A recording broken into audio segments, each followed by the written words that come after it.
ప్రేరేపించబడ్డాను. రెండవ మాట ఏంటంటే, మనుషులు కల్పించిన పద్ధతులు దైవోపదేశములని బోధించుచు వారు నన్ను వ్యర్థముగా ఆరాధించుచున్నారు అని మిమ్మును గూర్చి యెషయా ప్రవచించిన మాట సరియే అని వారితో చెప్పి. యేసు ప్రభు అన్న మాటలు ఇవి. వీళ్ళు నా దగ్గరకు వస్తున్నారు, పెదాలే నన్ను గనపరుస్తున్నాయి కానీ హృదయాలు వేరే వాటి చుట్టూ తిరుగుతూ ఉన్నాయి. వాళ్ళ హృదయాల్లో నాకంటే విలువైన స్థానం వేరే వాటికి ఇచ్చారు అని ప్రస్తావించాడు. అది మొదటి మాట. మరి మన హృదయం ఎటు తిరిగే ఛాన్స్ ఉంది? మరి ఎటు నిలపాలి మన హృదయాన్ని? మొదట ఏది, తర్వాత ఏది అనేటువంటి వివరాలు శుక్రవారం తెలుసుకున్నాం. మీకు ఇంట్రెస్ట్ ఉంటే అది కూడా తెలుసుకోవాలనుకుంటే తప్పకుండా శుక్రవారం ఉపదేశం యూట్యూబ్లో అప్లోడ్ చేయబడి ఉంది, వినండి.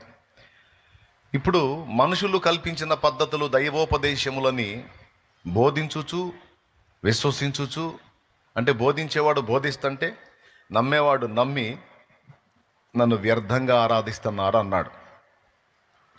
దేవుని సన్నిధికి వచ్చి మనం చేసేటువంటి భక్తి, చేసే ఆరాధన, చేసే ప్రార్థన, ఇచ్చే అర్పణ, పడే ప్రయాస అంతా వ్యర్థమైద్ది అంటే గుండె జల్లు అంటది.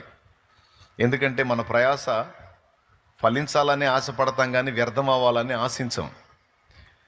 కానీ ఇక్కడ మనుషులు కల్పించిన పద్ధతులు దైవోపదేశములని బోధించుచు వాళ్ళు వ్యర్థంగా నన్ను ఆరాధిస్తున్నారు, అది విని ఫాలో అయ్యేవాళ్ళు కూడా వ్యర్థంగా నన్ను ఆరాధిస్తున్నారు అన్న మాట ఏ సందర్భంలో యేసు ప్రభు వారు అన్నాడంటే,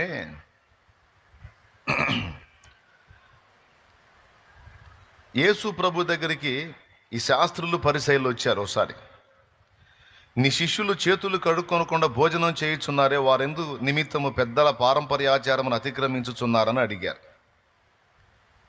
అందుకైనా, మీరును పారంపర్యాచారము నిమిత్తమై దేవుని ఆజ్ఞను ఎందుకు అతిక్రమించుచున్నారు?